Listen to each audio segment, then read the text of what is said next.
Sarah didn't want to go to the party. She had said yes 3 weeks ago when the invitation came through a group chat and everyone was responding with enthusiastic emojis, and she hadn't wanted to be the one who typed the single deflating word, can't, into a thread full of excitement. So she had typed yes instead, added a smiley face she didn't entirely mean, and spent the next 3 weeks quietly hoping something would come up. A mild illness, a scheduling conflict, a reasonable excuse that required no explanation and left no guilt behind. Nothing came up.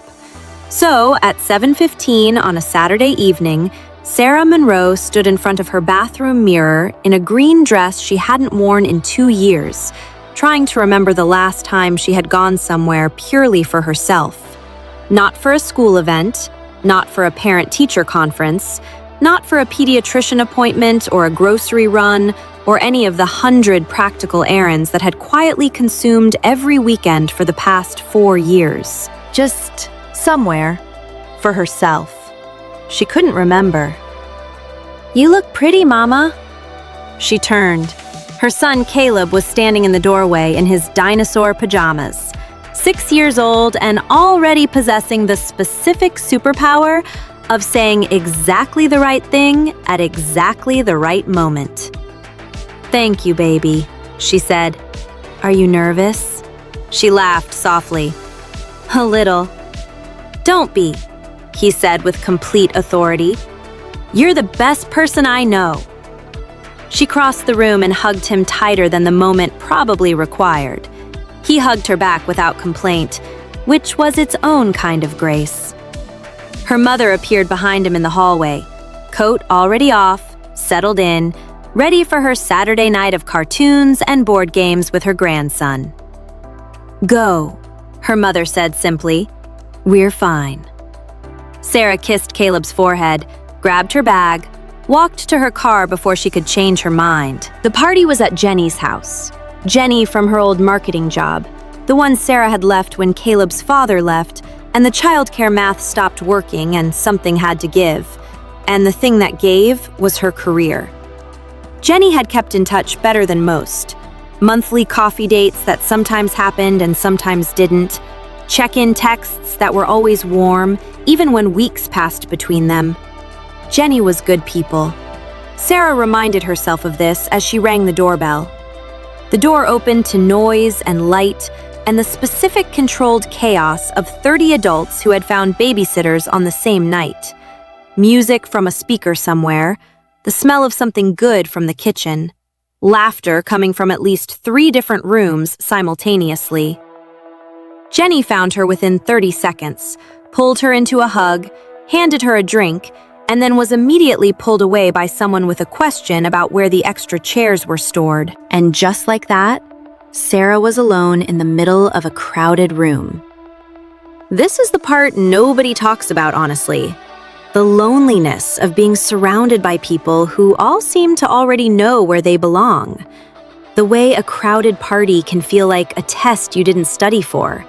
Everyone else apparently received a handbook explaining how to drift naturally from conversation to conversation, how to insert themselves into a circle of laughing people without feeling like an interruption, how to exist in a social space without a partner beside them to anchor the moments that would otherwise just float away.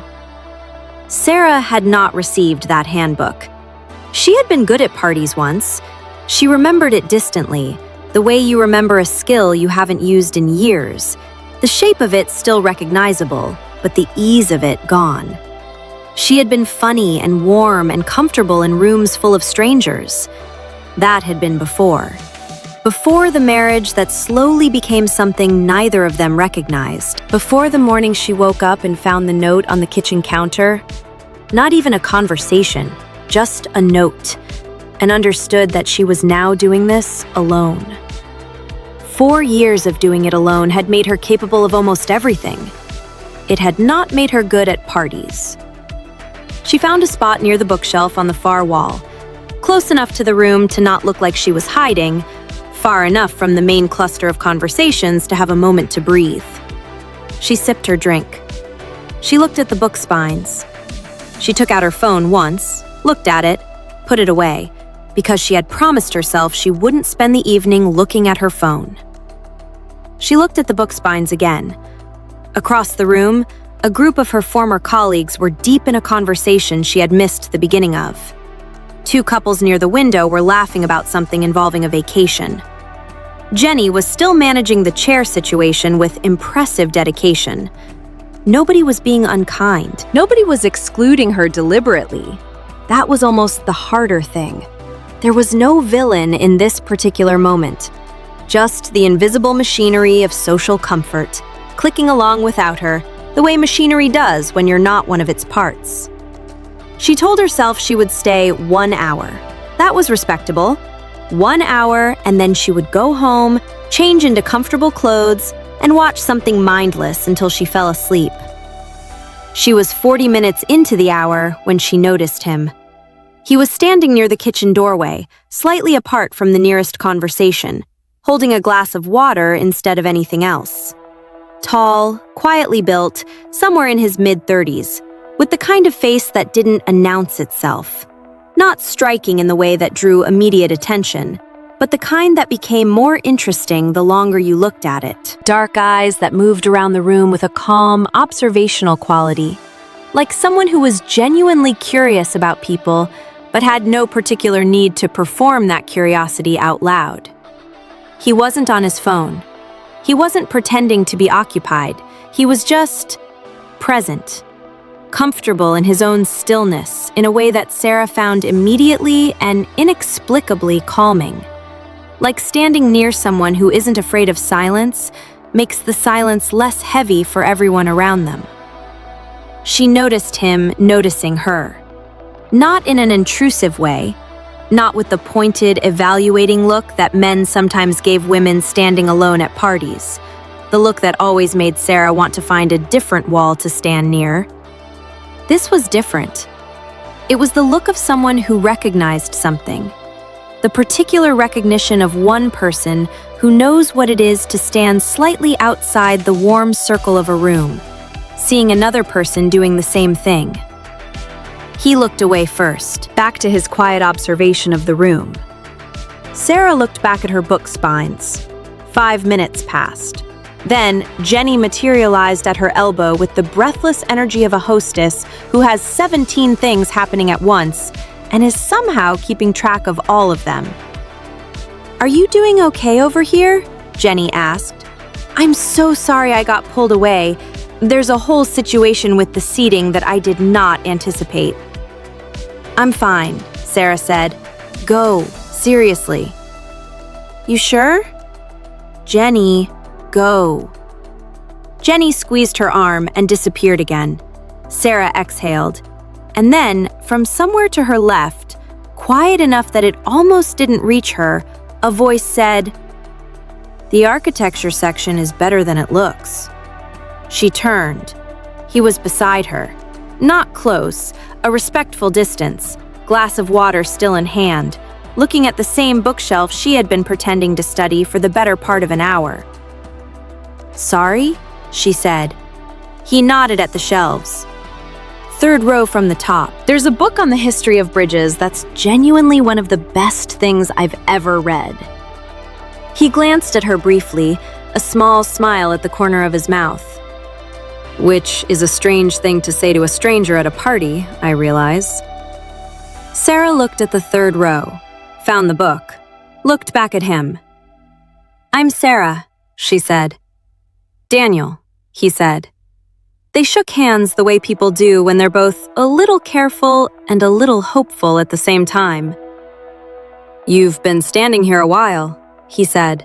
Not an accusation, not even really an observation. Just an acknowledgement, gentle and plain, that said, "I saw you. I wasn't going to pretend I didn't." "So have you," she said.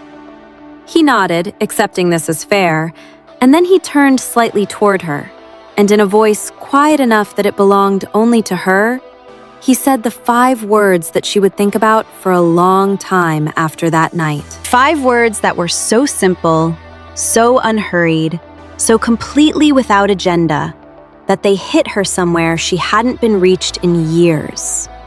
He said, "You don't have to explain." 5 words.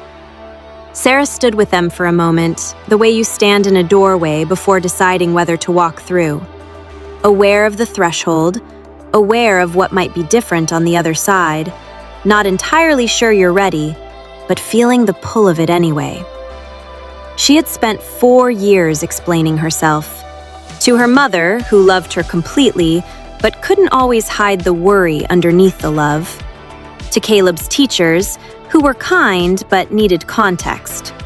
To friends who asked how she was doing and meant it, but sometimes flinched slightly at the honest answer. To strangers who asked where Caleb's father was and then didn't quite know where to look when she told them. To herself, in the quiet of late evenings after Caleb was asleep, running through every decision like a prosecutor reviewing a case. Had she tried hard enough? Stayed long enough? Fought for the right things in the right order? 4 years of explaining, justifying, contextualizing. And this man she had known for approximately 90 seconds had just quietly removed the requirement entirely. "That's an unusual thing to say to someone you just met," she said. Her voice was steady. She was proud of that. "Probably," Daniel said. He wasn't looking at her directly. His eyes were still on the bookshelf, unhurried, giving her space inside the conversation. "But you've been standing here for a while, and you have the look of someone who's been mentally preparing an explanation for why they came alone. And I thought..." He paused, chose his words carefully. "Someone should tell you that the explanation isn't necessary. Not here. Not tonight." Sarah looked at him. "How do you know I came alone?" she asked. "Because I did too," he said simply, and I recognized the posture. She laughed. It surprised her, the laugh. It came out before she could moderate it, genuine and unguarded, and for a half second she felt almost embarrassed by how real it sounded in a room full of carefully curated social noise. But Daniel smiled when he heard it. Not a triumphant smile, not the smile of someone who had successfully deployed a line, just a quiet, pleased smile, like someone who had been hoping something would bloom and was glad it did. "What's the posture?" she asked. "Shoulders slightly forward," he said. Weight shifted toward the nearest exit. Phone checked once, put away, not checked again because you made a rule about it. He glanced at her. Book spines read twice with no actual intention of taking a book off the shelf. "I was genuinely reading the titles," she said. "You read the same 3 titles 4 times. She opened her mouth, closed it. "You were watching me." "I was," he said, without the slightest defensiveness. Not in a strange way. In the way that you watch someone when you recognize something in them and you're trying to decide if introducing yourself would be welcome or intrusive. "And you decided welcome?" "I decided the architecture section gave me a reasonable opening," he said. "The Bridges book is genuinely excellent. That part was true." Sarah looked at the 3rd shelf again. The book was real. Thick, navy blue spine, gold lettering. She pulled it out, looked at the cover, put it back. "Do you always carry conversation pieces in your back pocket?" she asked. "Only at parties where I'm already planning my exit," he said. "When were you planning to leave?" 8:45, he said immediately. She checked her watch. It was 8:12. "I was giving myself until 8, she admitted. He looked at her with something that was almost admiration. Ambitious. They moved without discussing it. A natural drift away from the bookshelf toward a quieter corner near the window, where the party noise became a backdrop instead of a surrounding. Someone had left 2 empty chairs at a slight angle to each other, not quite facing, which turned out to be exactly the right geometry for 2 people who were still deciding how much of themselves to offer. They talked the way careful people talk when they're surprised to find the conversation coming easily. In small offerings at first, testing the temperature, gauging the response before going deeper. He told her he worked in landscape architecture, that he had grown up in a small town in Oregon and moved to the city for graduate school, and never quite left, the way cities catch people who only intended to pass through. That he liked early mornings and couldn't explain why, because nothing in his personality suggested he should be a morning person. But there it was. She told him she had worked in marketing before and was now doing freelance content work from home, which was less glamorous than it sounded and more sustainable than she had expected.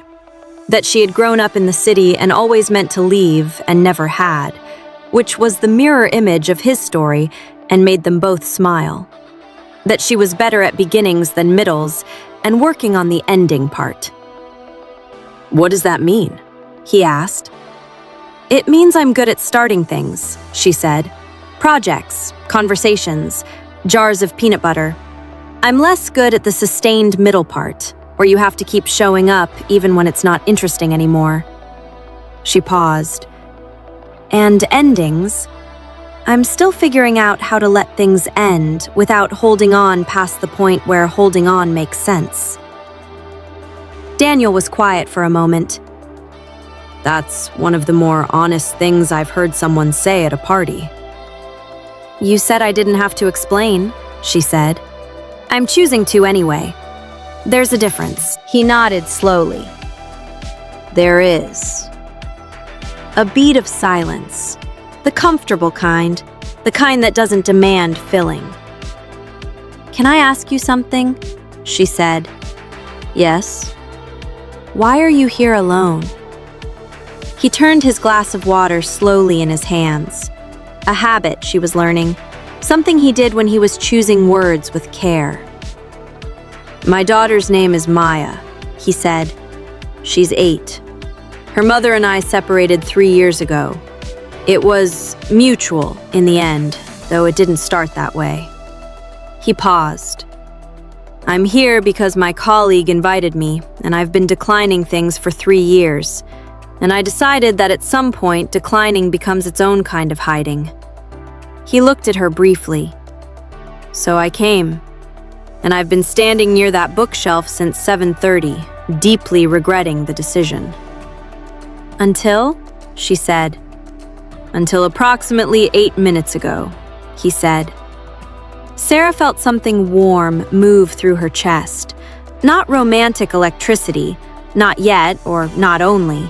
Something quieter and more foundational than that. The warmth of being in the presence of someone who is telling you the truth without being asked to, because the truth was simply what they had available to offer. "Tell me about Maya," she said. And something changed in him then, visible, immediate, the way a landscape changes when clouds shift and sunlight finds a specific patch of ground. He sat slightly differently.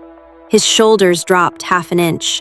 The careful, measured quality in his voice softened into something that didn't need to measure anything at all.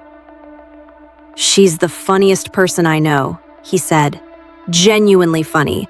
Not cute kid funny. Actually funny. She has this timing that I cannot explain, because neither her mother nor I are particularly funny people." He shook his head slightly, still quietly amazed by this. "She's also the most stubborn human being I have ever encountered, and I include in that assessment every difficult client I have worked with in 14 years of professional life."